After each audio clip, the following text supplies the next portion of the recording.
Un cordial saludo a todos los... Buenos días, ¿con quién hablamos? Buenos días, padre José Ignacio. Muy buenos días. Bueno, una pasada lo que nos acaba de explicar, y yo tenía una pequeña duda y bueno, creo que prácticamente me la ha aclarado, pero así todo se la voy a decir, padre. Yo siempre, soy devota de María, bueno, algo tengo hasta incluso el libro de María, ¿no? Uh-huh. Que lo tengo, y tengo también la tierra prometida, ¿no? Uh-huh. Pero había una cosa que me hacía siempre pues pensar un poquito, padre, que era María, al tener a su hijo, si había sufrido en el parto, por así decirlo, ¿no? Entonces, claro, he entendido perfectamente lo que usted dice, ¿no? Que ella cuando más sufrió fue cuando vio a su hijo crucificado, ¿no?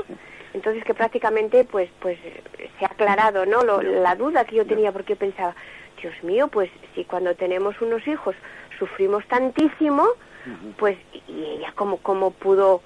O sea, ahora una pequeña duda, o sea... De acuerdo, sí. Me entiendo, padre, sí. O sea, no es que desconfiara, no, en absoluto, sí, padre, sí. Pero era una pequeña duda que yo tenía, que prácticamente ya la he entendido, ¿no? Ya. Pero quería que usted me lo explicara un poquito. De acuerdo, muy bien. Gracias, padre. Pues le añado la explicación, o completando lo que dice anteriormente, que acordémonos de que en el Génesis, como una de las consecuencias del pecado original, se dice parirás con dolor. Se expresa pues, ¿no?, de que el parto doloroso también expresa gráficamente, ¿no?, pues esa consecuencia del pecado original.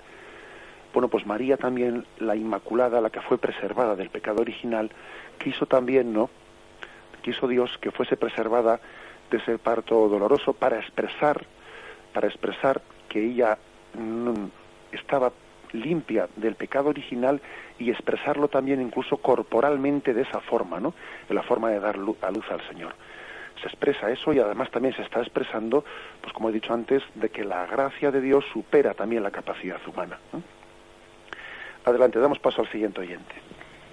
Hola, buenos días. Buenos días. Soy María Dolores. Buenos días, María Dolores. Y mi pregunta es que yo tengo esta duda siempre cuando leo las obras de misericordia, que son por visitar y cuidar a los enfermos, vestir al desnudo, y la séptima, enterrar a los muertos. Quería saber qué piensa usted sobre lo de quemar las cenizas, ¿no?, y esparcirlas por el mar, por la montaña. Entonces, lo de enterrar a los muertos, como que... De acuerdo, muy bien, le respondo brevemente por la radio. Gracias.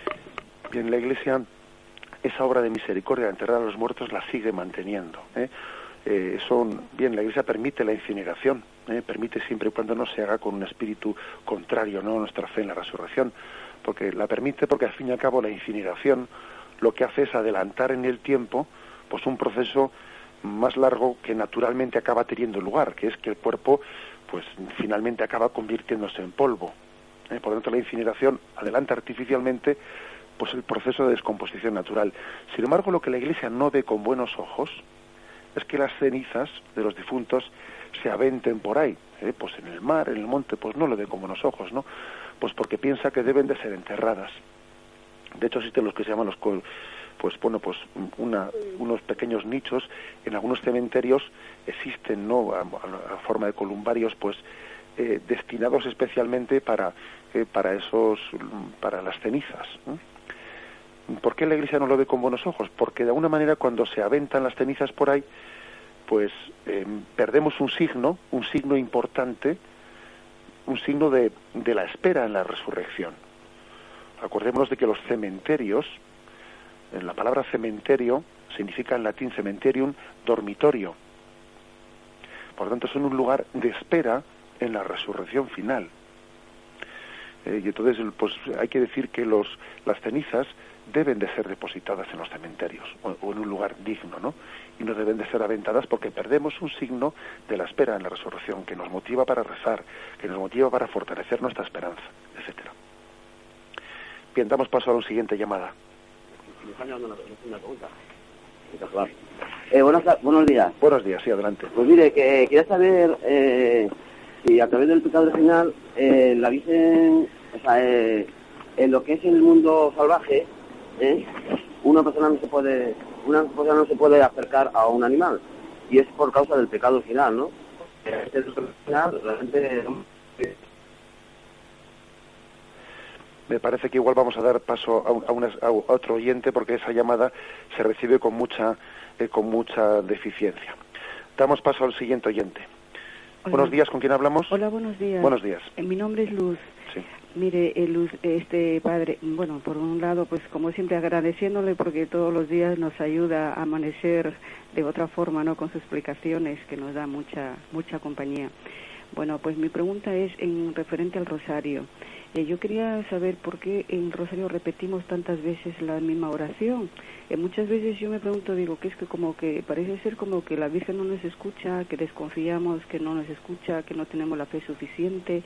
¿O por qué? Porque trasladándome a plano material, yo si a mi madre le digo todo 50 veces lo mismo, es como que estoy desconfiando, o es como pensar que está sorda o una cosa así parecida, ¿no? Entonces yo me pregunto, no sé si me da tiempo a hacer otra pequeña pregunta, si me da tiempo, solamente decirle que en cuanto a la oración, ¿por qué, por ejemplo, yo trato de orar, ¿no? Y trato yo de concentrarme en lo que estoy hablando, porque es como si estuviera hablando con mi padre, pero me vino unas distracciones continuas y entonces yo pienso, yo no sé si es que no lo sé hacer, si es que esto es así o estoy a años luz de poder mantener, pues, yo qué sé, de concentrarme y de tener una conversación más directa con Dios, ¿no? Solamente era eso. Muchas gracias. Muy bien. Bueno, con respecto a la primera pregunta, pues es bueno que nos demos cuenta que el rosario, aquí, pues que en Occidente, pues es un poco la oración correlativa a lo que en Oriente ha sido muchas veces, pues, esa oración litánica en la que se ha ido como empapando, ¿no? Si uno lee, por ejemplo, el libro del peregrino ruso, etcétera, ve como en Oriente, en la tradición oriental, existía la forma de orar repitiendo una invocación hasta que nos dejemos empapar por ella. Jesús, hijo de David, ten compasión de mí. Incluso en Oriente se tiene la costumbre de rezar hasta acompasándolo con la propia respiración, para que esa repetición nos empape. O sea, es decir, el motivo de repetir, como el método de oración, repetir una Ave María, no es para que Dios se entere mejor, ¿eh? A ver si se lo digo 50 veces y así de esa manera se entera mejor, como ese ejemplo que ponía el oyente, que bueno, pues que sería terrible que le estemos repitiendo a una madre 50 veces una cosa. No decimos eso 50 veces para ver si así ya rompemos la sordera de Dios o de la Virgen, en absoluto. Lo decimos 50 veces o más, ¿no? 150, o yo que sé, las que sean, ¿no? Para que yo me empape de ello, para que sea un método en el que yo me acompase, ¿no? Para que yo repita, Jesús, hijo de David, ten compasión de mí, Santa María, Madre de Dios, ruega por nosotros. La repetición del rosario busca empaparme yo en Dios, busca en vez de hacer muchos razonamientos, en vez de estar yo, bueno, que también es bueno, en la oración mental, en la que uno razona delante de Dios, pero esta oración quiere también dejarse empapar por Dios, ¿eh? En esta forma compasada y rítmica de oración. Es para que yo me empape, ¿eh? No es para ser un pesado que yo repito una cosa y pienso que a base de ser pesado Dios me va a oír. Bien, pues esto por una parte. Y con respecto a la dificultad de concentración en la oración, bueno, pues eso ciertamente quien tiene una imaginación muy viva le puede costar, pero yo creo que es bueno también echar mano de pequeñas ayudas, ¿no? Ayudas que sujeten un poco nuestra imaginación. A veces, cuando nos cuesta mucho, puede ser bueno hasta escribir una oración. Les aconsejo a los oyentes que tienen mucha dificultad de poder rezar, que escriban una oración, que escriban una carta al Señor. Y cuando uno escribe, fija un poco, ¿no?, su dirigirse. El escribir puede ser una ayuda buena para sujetar un poco la imaginación, pues cuando está un poco descontrolada. Bien, adelante, damos paso a una última llamada, aunque sea brevemente. Buenos días, padre. Sí, buenos días. Soy Carlos. Mira, quisiera unas reflexiones, no quisiera que se interpretara como que quisiera echar una sombra de duda sobre la santidad de la Virgen, sí. Pero bueno, era lo siguiente. Tantas reflexiones sobre la virginidad de la Virgen, que yo no pongo en duda, por Dios, ¿no supone, por ejemplo, arrojar un poco de sombra pecaminosa sobre el resto de las mujeres que tienen la concepción mediante el encuentro con el hombre? Y segundo, ¿no esto puede ser también un pequeño obstáculo en el ecumenismo con otras confesiones cristianas? De acuerdo. Y una tercera, lo que habla usted sobre la corrupción, incorrupción de ciertos santos, ¿no parece un poco una rémora de la antigua concepción platonista de la separación tan radical entre cuerpo y espíritu, cuando nosotros decimos que es una unión indisoluble? Nada más, muchas gracias. Bueno, son preguntas importantes las que ha hecho el oyente para despacharlas yo en 2 segundos, pero bueno, echando aquí la cama, haciendo un sprint final.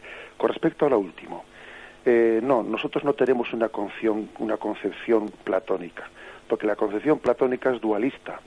Nosotros no somos dualistas, creemos en una dualidad, existe una dualidad, pero a diferencia de los platónicos, nosotros no despreciamos el cuerpo. Los que sí son dualistas son los reencarnacionistas, que desprecian el cuerpo. Pero nosotros le llamamos al cuerpo a la plena salvación en el cielo. Luego no somos dualistas. En todo caso creemos en una dualidad, pero que está integrada en la unidad.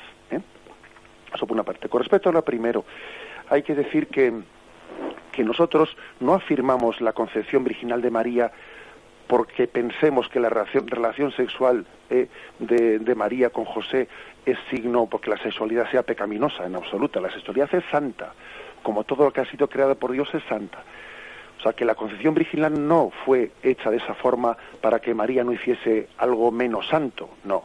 Fue hecha de esa forma para significar la naturaleza divina de Jesucristo, porque si Jesús hubiese nacido de varón y de mujer, de José y de María, estaría muy claro que es hombre. Lo que no estaría tan claro es que es Dios.